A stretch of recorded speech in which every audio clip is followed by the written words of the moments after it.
ایک برٹش سائنسدان پرسی فاسٹ 1925 میں ایک ایسے شہر کی کوچ میں نکلے تھے جس کے بارے میں کہا جاتا ہے کہ وہ شہر پورے کا پورا سونے کا بنا ہوا ہے اور اس کا بادشاہ روزانہ سونے کے پاؤڈر میں نہاتا ہے۔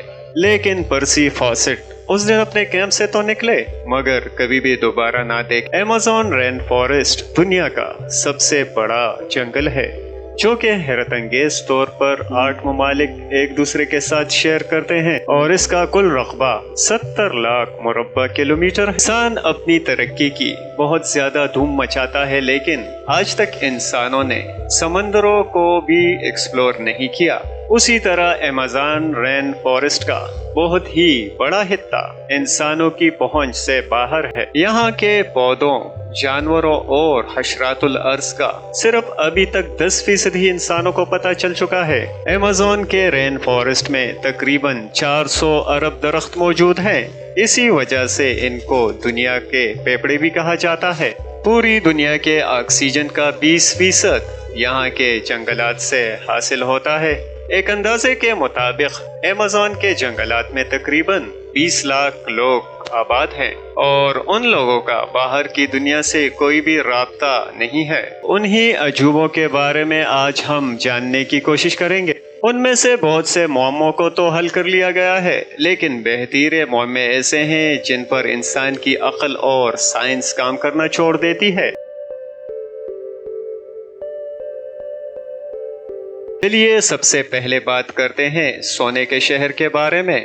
ایمیزون کے جنگلات کی سب سے بڑی مسٹری جو کہ آج تک ایک مسٹری ہی رہی ہے اور بہت سے انسانوں نے اسے ڈھونڈنے کی بہت زیادہ کوششیں کی، ان میں سے ایک سونے کا شہر ہے جس کا نام آپ نے کئی بار سنا ہوگا اور جو کہ ایل ڈوراڈو کے نام سے مشہور ہے۔ کہا جاتا ہے کہ یہاں کا بادشاہ روزانہ سونے کے پاؤڈر سے نہاتا تھا اور پھر اس پاؤڈر کو ایمیزون کے دریا میں بہا دیا جاتا تھا۔ 16ویں صدی میں یورپ سے پرتگیزی ایمیزون کے جنگلات میں آئے تھے اور سونے کی تلاش میں انہوں نے یہاں کی لوکل آبادی کو بالکل ہی ختم کر دیا تھا۔ یہاں ان کا سامنا ایمیزون کے علاقائی لوگوں سے ہوا جنہوں نے یہاں اپنے پورے کے پورے شہر بسا۔ 16ویں صدی کے بعد سے 200 سال تک سونے کے شہر کی تلاش کی گئی لیکن سب کو ناکامی ہوئی اور اسے ایک خیالی شہر تصور کیا گیا۔ لیکن اس کے بعد 19ویں صدی میں ایک برطانوی ایکسپلورر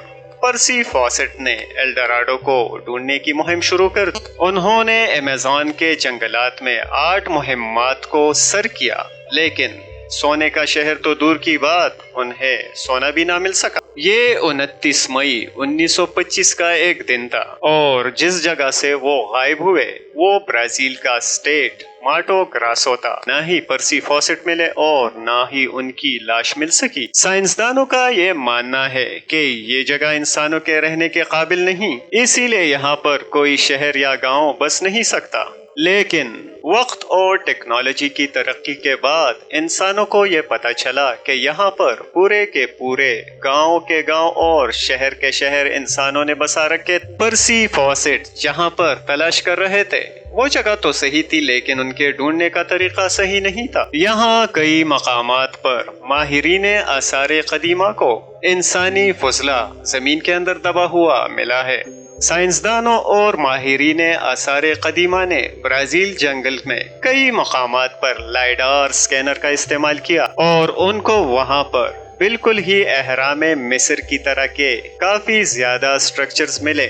تقریباً کوئی 15 سال پہلے نیشنل جیوگرافک کی ایک ٹیم نے برازیل میں کچھ ایسی جگہیں دریافت کی جن کے بارے میں یہ کہا جاتا ہے کہ وہاں پر تقریباً 2500 سال پہلے بہت ہی زیادہ آبادی تھی اور 2500 سال پرانے گھر اور عمارات وہاں سے ملی ہیں۔ نمبر 4، ایمیزون کے اس جنگل میں کچھ ایسے قبیلے بھی آباد ہیں جنہوں نے آج تک باہر کی دنیا کو دیکھا ہی نہیں ہے۔ یہ لوگ جنگل میں اپنی زندگی کیسے گزارتے ہیں اس کے بارے میں اینتھروپولوجسٹ بھی صحیح سے اندازے نہیں لگا سکتے۔ ان میں سے ایک قبیلہ پیرکپورا کے نام سے مشہور ہے جو کہ مغربی برازیل کے جنگلات میں موجود ہے۔ اس قبیلے کی آبادی پہلے हजारों नफूस पर मुश्तमिल थी, लेकिन अब इनकी आबादी 15 से 20 इंसानों तक घट चुकी है। मॉडर्न दुनिया के इंसानों को इनके बारे में 1998 में पता चला। 1998 में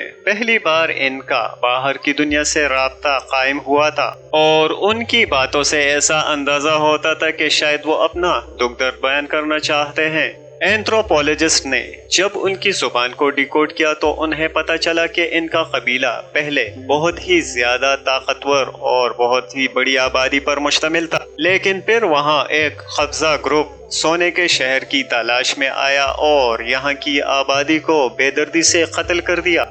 सदियों की कोशिशों और रिसर्च के बावजूद साइंसदानों को यह पता न चल सका कि अमेज़न के जंगल में आबाद लोग कहां से आए थे, लेकिन ये मुअम्मा 2017 में तब सुलझा जब कोलंबिया के जंगलात में गारों के अंदर इनको दीवार पर बनाई हुई पुरानी पेंटिंग्स और तस्वीरें मिली। ये बड़े बड़े पत्थर पूरी तरह पहाड़ के अंदर दबे हुए थे और उन पेंटिंग्स को समझने के लिए उन्हें एक्सपोज करना बहुत ही ज्यादा जरूरी था। लिहाजा माहिरीन आसार कदीमा ने इन गारों में 13 किलोमीटर के अंदर तक खुदाई की और उन्हें मालूम हुआ कि ये पत्थर गार के अंदर कई सदियों से मौजूद थे।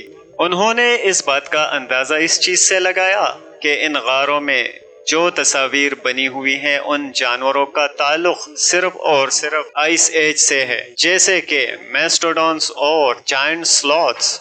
उन तस्वीरों से माहिरीन आसार कदीमा को यह अंदाजा लगाने में बहुत ज्यादा आसानी हुई कि उस दौर का इंसान यहाँ पे कैसे जिंदगी गुजारता था और किस तरीके से वो अपने से कई गुना ज्यादा कवीउल जुस्सा जानवरों का शिकार करते थे।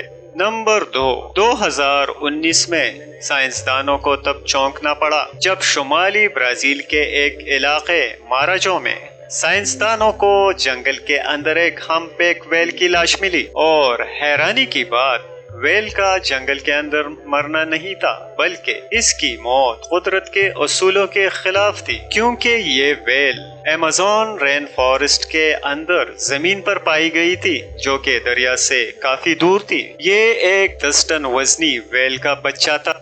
ये व्हेल्स सर्दियों की शुरुआत में यानी अक्टूबर से नवंबर तक अमेज़न में समंदर से यहाँ के गर्म पानियों के लिए आती हैं, लेकिन फिर ये खाने की तलाश में जुनूब की तरफ एंटार्क्टिका की तरफ जाने लगती हैं।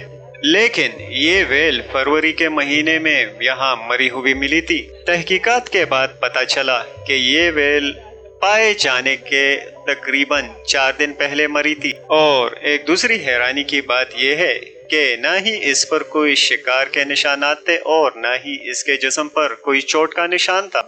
नंबर 1, अमेज़न के जंगलात का एक दूसरा मुअम्मा 2013 में इंसानों की नजरों के सामने आया जब 2013 में पेरू की यूनिवर्सिटी के एक स्टूडेंट के सामने एक अजीब व गरीब शक्ल की एक साख नजर आई थी जो कि एक पौधे के पत्ते के ऊपर बना हुआ था और बहुत ही ज्यादा हैरान कुन दिखाई दे रहा था। इसकी शक्ल एक बाड़ जैसी थी और उसके बीच में एक नन्ही सी चीज पड़ी हुई थी, जैसे उस नन्ही सी चीज की हिफाजत इस बाड़ के जरिए इससे की जा रही हो। उस तालिब इल्म ने इस स्ट्रक्चर की तस्वीरें ली और उनको इंटरनेट पर पोस्ट कर दिया और इंटरनेट से उन सब लोगों को पता चला कि हैरत की बात है, इस तरह का स्ट्रक्चर पूरी दुनिया में पहली दफा देखा जा रहा था। इस नामालूम स्ट्रक्चर पर रिसर्च के लिए साइंसदानों के एक बहुत बड़े ग्रुप ने पेरू के इस हिस्से का रुख किया और थोड़ी ही देर में उनको उस स्ट्रक्चर के इर्द गिर्द इस तरह के और 45 से ज्यादा स्ट्रक्चर्स मिल गए, कुछ दरख्तों पर बने हुए और कुछ पत्तों पर। इन अजीबो गरीब साख्त की चीजों को सिल्क हिंज का नाम दिया गया और उनमें से कुछ सैंपल्स को अपने साथ रिसर्च के लिए ले जाया गया। माइक्रोस्कोप में इनका जायजा करने के बाद ये पता चला कि फेंस में डस्ट माइट्स जो कि छोटे छोटे हशरातुल अर्ज होते हैं उनमें ट्रैप किए गए हैं या जैसे उनको यहाँ पे शिकार किया गया हो, जिससे साइंसदानों को ये बात कंफर्म हुई कि ये स्ट्रक्चर डस्ट माइट्स ने नहीं बनाई। चंद दिनों के बाद फेंस के बीच में सिलिकॉन की जो स्ट्रक्चर थी वो आहिस्ता आहिस्ता फटने लगी और उसमें से स्पाइडर का एक बच्चा बाहर निकला, जिससे ये पता चला कि ये स्ट्रक्चर स्पाइडर्स की एक खास नस्ल ने बनाए थे, जो कि वेस्टर्न अमेज़न में पाया जाता है। ये स्पाइडर अपने बच्चे के लिए ये फेंस इसलिए बनाते हैं कि इस फेंस में डस्ट माइट बन सके और जब उनका बच्चा कौन से बाहर निकले तो उसे कोई खाने की परेशानी का सामना ना करना पड़े। प्यारे दोस्तों, उम्मीद है कि आपको हमारी ये वीडियो बहुत पसंद आई होगी। इंशाल्लाह मिलते हैं अगले वीडियो में। उस वक्त तक के लिए अल्लाह हाफिज।